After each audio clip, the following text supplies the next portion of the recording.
Welcome everyone to a very saddened Team Redflex today.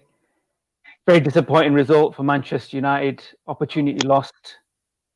Wasn't that urgency, wasn't that passion that you'd expect in a semi-final, unfortunately. We're going to get all the reactions from our resident guests. We've got Mzee in the house again, and we've got Antriksh as well, all the way from India. So thank you for staying up, guys. I know it's late over there, but I think it's important we get the views from everyone across the globe, kind of share that sadness. Let's kind of, talk about it. Let's see if we feel a little bit better after we've finished the show. But Qasim, got to start with you, Qasim. For me, briefly, I'm not going to talk too much about the game today.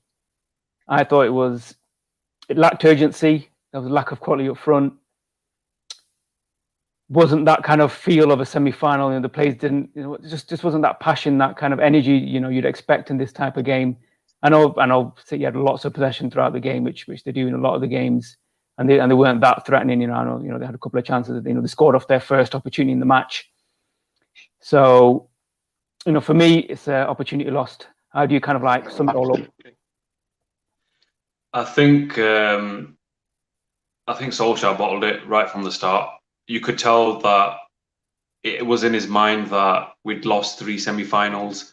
You could tell with the players that, we'd lost 3 semi-finals. And one thing I don't understand, and I don't think anyone will make me understand, is Eric Bailly, who's gone probably playing the best 3 games of his life, is being replaced by Victor Lindelof, who has pretty much cost us the game. Don't get me wrong, he's not the only one. There's so many others, and I will get to all of them eventually, individually, one by one. Lindelof's cost us that goal, and I'm probably the first one to say that I got on the hashtag 21 hype. I was excited. I thought there was momentum. But today's game reminded me of the years under Moyes, the years under Van Gaal, where you're just looking on the pitch and you're thinking, there's nothing there. Men versus boys, and an emphatic defeat. And to be honest, it's dreadful. It's a dreadful result, and it kind of resets everything of where we are right now. Absolutely. Yeah, I don't think we can complain about the result or the performance. The better team won, so there's no arguments there. Mzee, for you, where did it go wrong? Can I be honest? Yeah, be honest. Be honest with us. I was happy with the team, but the first question I asked is, why isn't Donny playing? I mean, when is he gonna start playing for us? Why did he bring him on in the 86th minute? What's he going to do at 2-0? Exactly. He's so loyal to the players. For God's sake. Too loyal to the players. It's just ridiculous. It's so unfair on the guy. It's so unfair. It's like it's clearly telling him, I don't want you in my team. I never wanted you. 86 minutes. If I was him, you pack your bags and you go on. Why come on at 86 minutes? Disrespectful. And it's not like he's Odion Igalo or something. He's like a fully done Ajax Academy product. He's played in. He was meant to be going to Real Madrid. He was going to Real Madrid, and he's coming on 86th minute. Treating him like damn Igalo or something. Yeah, sorry. I think Mzee, I think that's a different issue in terms of Donny van der Beek. I think we should have a separate show on that and all of that. We need a separate show. I mean, to be honest, I think he will play on Saturday against Watford. It's frustrating in today's game. That game was so dead. Our team was so dead. Nothing creative going forward. I mean, we had Pogba in the field, we had Bruno in the field, but there was nothing going forward. But okay, look, Bruno had a poor game. I mean, this is the last time I want to hear people comparing Bruno to De Bruyne. I mean, Bruno is good, but De Bruyne is on another level. He's on another level. But then Pogba has the ball in midfield. There's no movement from Tony up front. No movement at all. He's dead. There's a time both Rashford and Martial making the same run. One run, they're all making the same run. And how's Pogba, how's Bruno supposed to pick one of you and you're making the same run? And then Martial ended up taking the ball away from Rashford. It's poor. And then the game goes on. It's the 70th minute. You're still not making a sub. Yeah. You have 5 subs. 5 subs. Yeah. Naivety. You're still not semi-final, 1-0 down. 5 subs you have.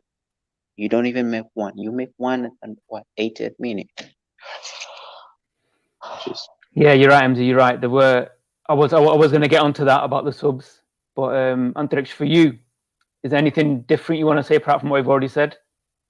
Oh yeah, absolutely. I have just dug into the game, closed my eyes, and just actually visualized like what can possibly go wrong. I was talking to the Redflex team the earlier day. I was telling that we know how to win. We know how to win big. We know how to play. It's just that mental block, getting through in these big games. We know how it looks like, from the bottom looking at the top and chasing the back. Now we have to lead the back, and that's altogether a different thing. And we don't have that mentality right now. Number two, I don't know for whatever reason, if Lindelof is something up on Solskjaer or something. I don't know why Eric Bailly isn't playing. He says that he had played 4 games on a trot, but he could have rested him in the Watford game because the next important game was like a one in like a week or something. So I just don't know what went wrong. Now a major difference where we lost the game was the tenacity of Fred went away, and that physicality of McTominay went away as well, and that went away because Martial was like on City's D and our defense was like on RD. We weren't pushing up, and we weren't pushing up because we did not have pace at the back. So we weren't pushing up. So there was too much gap between the attack and the defense. That's where Fred and McTominay couldn't get tight. That's why we saw De Bruyne, Gundogan, easily turning in tight games like when we saw against Leicester, on when we saw against Aston Villa. We pushed higher because we had Eric Bailly, and hence bang bang bang, Fred was getting these tackles. Right now, when there's so much space around him, Fred is going to get out muscled as he was throughout the game. So Scott McTominay gets run up, so we completely lost the midfield. What I was happy about in the first half, the only positive was that they weren't making some clear-cut chances, although they did strike the post, but that was a long-range shot. But what happened in the second half was I expected United to turn up a bit, Martial to drop in a bit deep. We should, press high up. But just that mental barrier, and I mean Bruno Fernandes, as Mzee said, there is a level of comparing to Bruno and KDB. See, I'm not criticizing Bruno. We are where we are because of Bruno. Bruno is like, I have noticed him since the last 2-3 months. He is like a 7 in a game, and then he suddenly scores or assists, and he automatically becomes an 8 or a 8.5. Whereas KDB is like 8.5 for the whole 90. Then he adds to his tally, it becomes 9.5. He's that kind of a player. And it was just an off game for everyone, and tactically it was naive from all the subs and all. Yeah, we discuss it, but yeah, poor game. Agreed. I think that's kind of sums it all up where it all went wrong. I mean, I think obviously we don't know the reasons why he didn't start. Was it fitness? Was it other? Because you need to remember he hasn't played 3-4 games in a row for a very, very long time. Very, very long time. He wanted to play. He wanted to play. You read his quotes before the game. They posted it on the Instagram page. He wanted to play. He said, "I want to be part of it." Yeah, and Solskjaer specifically said that he was fearful about Bailly as he played 4 games on a trot. So yeah, he probably rested him for Watford, I guess. Yeah, I mean, obviously it would have helped us. Yeah, I think it would have helped us in terms of pushing up. I agree with that. But I mean, are you all in agreement that Lindelof was at fault for the first goal? No, I mean, no. If you watch the replay, the ball goes past him. He puts his leg up. I don't know what he's doing. I guarantee to every single person, if it was Eric Bailly, he would get his ass, he'd get his hip, he would get his head, he would handball it, he'd do something. He would do something. Maguire had a chance to get rid of it too. Maguire had a chance to get rid of it. I'm just so fed up of this Maguire and Lindelof bullshit. They have costed us 2-3 semi-finals now. If you remember the Sevilla game, 2 crosses come in, nobody deals with it. It's like the ball is coronavirus and they're just trying to get away from it. I'm like, goddamn clear it, man. We have heard from the likes of what was his name? Nemanja Vidic, that they put their nose on the line. You just have to get a bloody toe in the way to just get rid of it. It's like they're just scared of the ball. They're just scared that the ball will go in their own net. Just don't touch the ball. It was Maguire, Lindelof, Luke Shaw just stargazing or what, God knows. It was just a poor goal to concede, and the second one was just taking the piss off. Remember what I said in the Villa match reaction? With Bailey, actually, Maguire was attacking balls. He was attacking crosses. He was attacking the fast balls that are coming into the box. But with Lindelof, he doesn't. Just one thing I want to add as well. Sorry, Mzee, go on. No, it's okay, go on.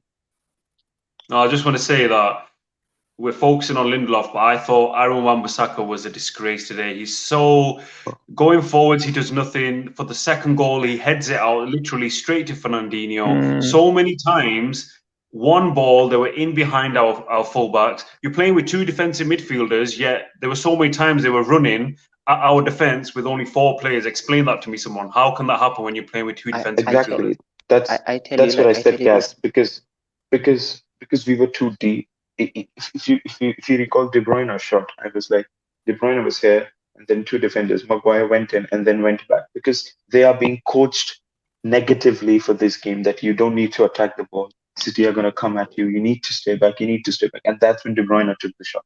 That's what happened the whole game. We were literally stuck in our own half. We weren't pushing high. So that created such like more than 60% of the field for 2 of our midfielders. While they didn't have a striker. So they had that extra 2 men in the midfield. That's why they were just dominating us. And McTominay and Fred were nowhere to be seen. Because a striker was one end of the pitch, the defense was the other end of the pitch. Even if we would have pushed high a bit, then it would have just made the space a bit compact, and it would have been a more physical and a tight game. But yeah, it wasn't to be. Qasim, I'm going to ask you a question. How does this affect the Premier League? How does this affect the title race mentally? Is it a blow? Is it going to affect them against Burnley, against Liverpool, this defeat? Or is this just a couple of games, a one-off? Before I answer that question, I know that Mzee is burning to say something, so I'm going to let you say what you want to say first, and then I will answer that question. I just wanted to say, as a manager, first half, how do you not see this? Gundogan kept finding space each and every time. Like, he was free almost all the time. Each time City had the ball, Gundogan was free. How do you not spot that and fix that? How? Second half, first minute of the second half, we come back, Gundogan is free again. How do you not see it as a manager? Okay, I know wan-bissaka was poor today, but I feel for him because he didn't know who to mark. Like, he had Foden. Foden was running him inside out today. But then he looks on his left, he sees Gundogan, who's free, who kept shifting to his side. Like, McTominay was there. I mean, what's the use of McTominay if he doesn't defend well? What's the use? It's better he played Donny. It's better he played Donny. We got all attack. Matic, I would have played Matic personally. Exactly. You could have played Matic. I said it pre-match. Matic. Yeah. Great form. Yeah. I would have played Matic. Yeah, exactly. I would have played Matic too. I didn't think that there was a need for 4 people. I don't think that Pogba bullshit on the left side is going to work each and every game. He just was so rigid today. He's so slow. He slows the tempo down. We just need to, be a bit open about the games. I mean, we didn't bring Darren Fletcher all the way from the under-16s to get this kind of a midfield performance, right? So, just a disgusting performance. You want to know today is a bad day? You want to know we had a bad day? Just look at the game and you'll see. Harry Maguire was actually our best player on the pitch. That's how bad it is.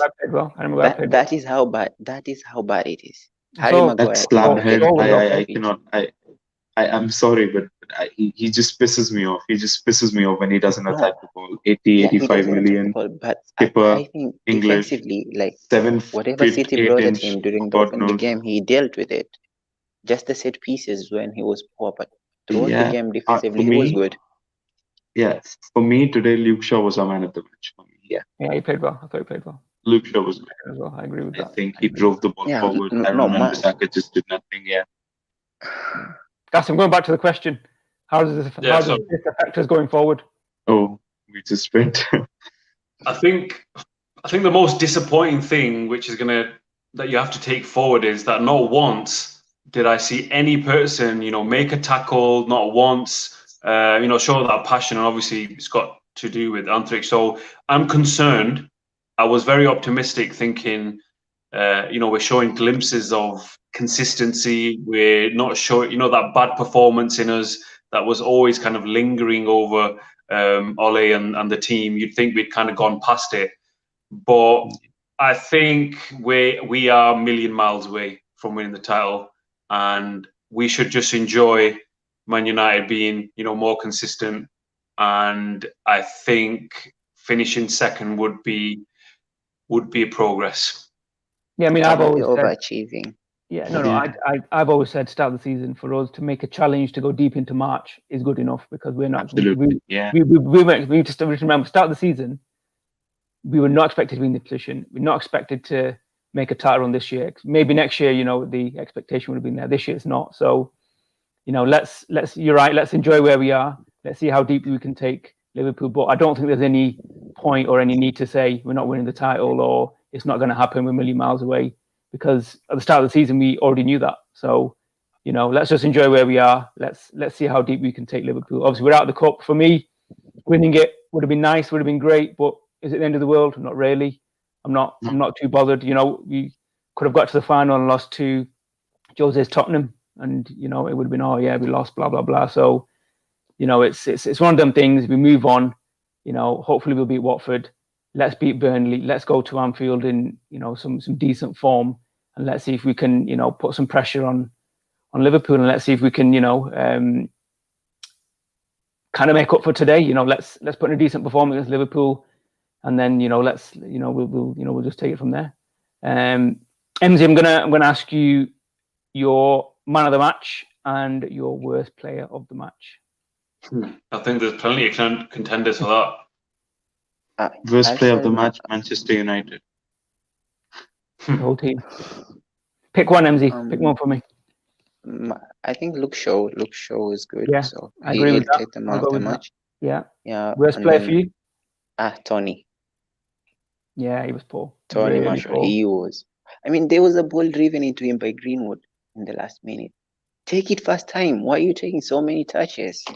You're number 9, a United number 9, for heaven's sake. You're in the box. Just hit it first time. He's right. Mr. AA is absolutely spot on. Going forward, with Shaka Marshall was 1 out of 10. So he agrees with you there. AA agrees with you. What's the second comment we have is #21 is a pipe dream. City will levels above. Yeah, I agree with that. And we'll cover the last one in a second. Antriksh, for you, man of the match, worst player of the match? Player of the match, Luke Shaw. Worst player on the pitch. You can't believe, but it was Bruno Fernandes. Big statement. Big statement. You think he's got some credit in the bank? He's got credit in the bank. He's got credit in the bank. He does have credit in the bank. For me, it's Martial and Bruno. Yeah. I think Bruno had a poor game. Exactly. I could have agreed with Mzee there, but Martial, I kind of liked his hold-up play sometimes. Yes, he was taking too many touches sometimes, but he was. I'll have to disagree with that. Sorry, Anthony. I don't think you cannot play with Martial up front, expecting him to hold the ball. He might not be that type of striker, but today was evident that he's not an elite striker, in my opinion. And another point where I would kind of defend him, that it's the same with Cavani, it's the same with Martial. We just don't have any natural wingers to make chances for our forwards. We just haven't got them. Greenwood likes to cut in. Rashford likes to cut in. If Martial is playing on the wing, he likes to cut in. The only source of crosses we get is Alex Telles. So I kind of sympathize with him there. That's why I feel Bruno was just, he got into decent positions a couple of times where he could have just, final ball released Rashford. A couple of times his final he just didn't look up. Yeah. If I see Bruno on the pitch against Watford, I'm losing it. Yes, I'm losing. I think he needs a rest. He does need a rest for me. He's played too many games. Him and Rashford needs to rest. Him and Rashford, they have to rest. Jaded, yeah. They're gonna burn out. Yeah, absolutely. Definitely. They have indeed, I guess. And we were playing those long balls in the first half. We didn't even do that in the second. I don't know what happened to that. Rashford scored a couple of offside goals and something like that. Yeah, we've used that tactic, haven't we, a couple of times in the last few games? Yeah, you're right. We didn't even see that either. And there are times where they just like taking too many touches. Like there's times Rashford makes good runs, but then they don't look up. They just take too many touches. And Rashford was frustrated out there today. Agree. Kasim, I'm just going to finish off with this final point from everyone. I think AA agrees with what we said earlier, but for you, Donny is being embarrassed by Solskjaer. What have you got to say about his well, him coming on and for the last 5 minutes or so. If he's lucky, he might get 10 minutes against Watford. All seriousness, like, if you think about the game at half-time, you know that we're not playing well, something's not right, so you make changes at half-time. He's too loyal to players like Lindelof. He's too loyal to players like Fred and McTominay. And if you go back to our very first video, I was the same guy who said that I think Scott McTominay needs to play instead of Matic. So I'm a big supporter of him. But today, nobody was tackling, nobody was pressing, nobody was doing anything in the midfield. The midfield was non-existent. So if Donny van de Beek can't come on under those circumstances, which circumstances is he actually going to come on? He was meant to go to Real Madrid. He was, part of the team that got to the semi-final with Ajax. A guy who scores goals, a guy who's, used to playing possession football, and you knew we weren't getting possession with City. You need somebody who can get the ball, keep it moving, and yet he didn't come on. If I was Donny van de Beek tonight, I'd be having a long, hard look at myself in the mirror thinking, what do I need to do to get on the pitch? And did I make the right decision to join Man United?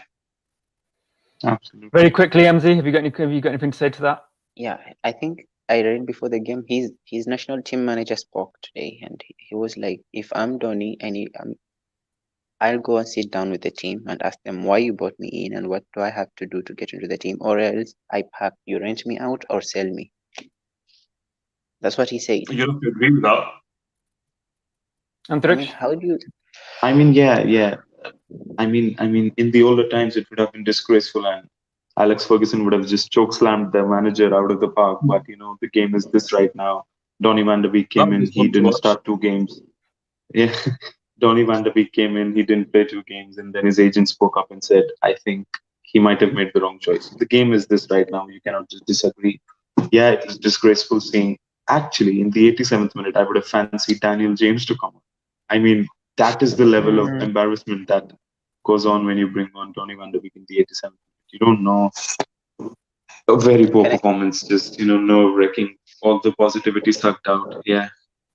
It's 3:30 right now in India. Imagine. It's 3:30 a.m. in India. Oh my God. What time is it in Kenya? It's 1:30 a.m. 1:30. Not too bad. Lucky, Not too bad. Man, lucky. I don't think anyone's sleeping tonight, that's for sure. Yeah. It's going to be a rough night. Can I ask a question? Yeah. Like, what's your take on Ole, you guys? Because personally, I believe he's done well so far to get the team where it is. But is he the manager to take us to the next step to win trophies? Losing 4 semi-finals proves it he is not. But no, I'm not anti-Ole. I mean, I think no, I'm not Ole out. I'm not Ole out. He's good. He's taking us places. He is Ole doubt. No, but is he the man to take us to the next step and win us trophies? I don't think so. 4 semi-finals in a row, 4 consecutive semi-finals. Yeah, that you can say that. You can talk about fine margins, being unlucky, etc. For me, you judge a manager on their league kind of campaign. So for me, I don't see he's doing much wrong. So the cups are great. Look, we MZ need to realize we're never going to win the Champions League, right? That's simply not going to happen. For the next few years. I want us to get knocked out in the Europa League. Exactly. So winning the FA Cup, League Cup, Europa League, it's nice, it's great, fantastic. But for me, I've always said it. I've said it since out the season. For us, for teams to take us more seriously, for us to get a bit more clout in England and in Europe, we have to make a title challenge. We have to make that challenge to show that we're back. By winning an FA Cup or League Cup isn't going to say we're back. But running Liverpool, who apparently are the best team in the world and in the whole universe, but running them close to the title will be more significant going into next season. No, but the question is, sorry, can I just quickly add, if he gets to 10 semi-finals, finishes second 7 times in a row, I wouldn't say that is success though. Is that success? Yeah, but we're not there yet, are we? We're not quite at that point yet. We finished second under Jose. Yeah, and we won the Carabao Cup. Add a point there. Just to add a point there, I absolutely agree with you. But it's Manchester United. We are born to win trophies, right? And another point which I would like to add is that once you get that a single piece of silverware, it just builds confidence. It just builds confidence. We see how Jose, takes the Carabao Cup very seriously because he knows that's his best shot of winning the first trophy. We saw it at Chelsea. We saw it at Manchester United. We saw it at now we're seeing it at Tottenham. What he does is, it instills that belief in a team that yes, you can win silverware, and once you win that one piece of silverware, you can brag, you can become more hungry, or you can take the downfall. It's up to the team. But yeah, the league form does for me to take the chunk of the progress. Yeah. This win will give City lots of confidence in the league. Absolutely. This win will give City big confidence. Agreed. They've beaten Chelsea, they've beaten us. There's two ways looking at it. Everybody thought, right, Pochettino did an amazing job. Everybody thought Mauricio Pochettino did an amazing job. Did he win anything? Exactly. The answer is no. Exactly. So there's that's Tottenham. That's Tottenham though. Yeah, but look, but in the last few years, but we've been below Tottenham. We've been worse than Tottenham in the last few years. We've been nowhere. But they still haven't won anything, Tottenham, though. That's what I'm saying. So you look back on it 20 years down the line. That's my point. That's why I'm saying that trophies are essential. Because even if you finish second like Tottenham did and we finished sixth, but we had those Europa Leagues, the League Cups, the FA Cups in these near years. So that's why we'd still be over than Tottenham. But yeah. No, but I get his point with Pochettino, right? He got Tottenham to the Champions League final, right? It's Tottenham, they bottle it as always. But you tell me now, Pochettino gets to a Champions League final with PSG. Do you think he'll bottle it? I don't think so. Let's wait and see. We'll have to wait and see. Yeah, I think we've got some more interesting debates coming up. There's going to be lots of things to discuss. There's always more to discuss and dissect when we lose a game. When we win, everyone's happy. We kind of just, we're praising everyone. But it's right. We praise the players when they play well, and we can, say otherwise when they lose. For me, it's a game they just need to put to the back of their heads now, dead and bury it. We've got Watford. Let's get some of these fringe players some game time. Hopefully we win that, and then players are all fresh, for Burnley. So for me that's the main priority now going forward. But no, it's been great having a chat with everyone. I know we're all bitterly disappointed to be knocked out again at the semi-final, especially being City. We're at home. It was a derby, etc., etc. But it's one we're going to take on the chin, and hopefully we can learn from it going forward. But could I just end it with lightening up the mood? Yes. Viewers, watchers, it's been an abysmal night. As I said, it's 3:30. Come on, like, comment, share, and subscribe. That's the least you can do. That's it. That's the least you guys can do. Exactly. A subscriber increased would at least make them smile. Anything. Exactly. Yeah, just do it. Win, lose, or draw, guys. Win, lose, or draw. We're always going to be here. We're always going to give you the match reaction. We're always going to give our take on things. We want it to be an inclusive show. We've said it time again. If you want to come on, give us a DM. Get on. You can air your views as well. And I'm sure going forward we'll get lots of different views from lots of different people across the world. But yeah, I'm going to end it there, guys. Again, bitterly disappointed. I know, Antriksh, for you it's very late. Mzee, for you as well. So thank you for joining us. And we will be back. We will be back for the match preview against Watford, hopefully on Friday for that preview show, where hopefully we would have all, this little Man City nightmare semi-final curse. Yeah. Hopefully put it, to the back of our heads, and we can look forward to a good FA Cup run. So yeah, up until then, guys, take care, and we'll see you soon.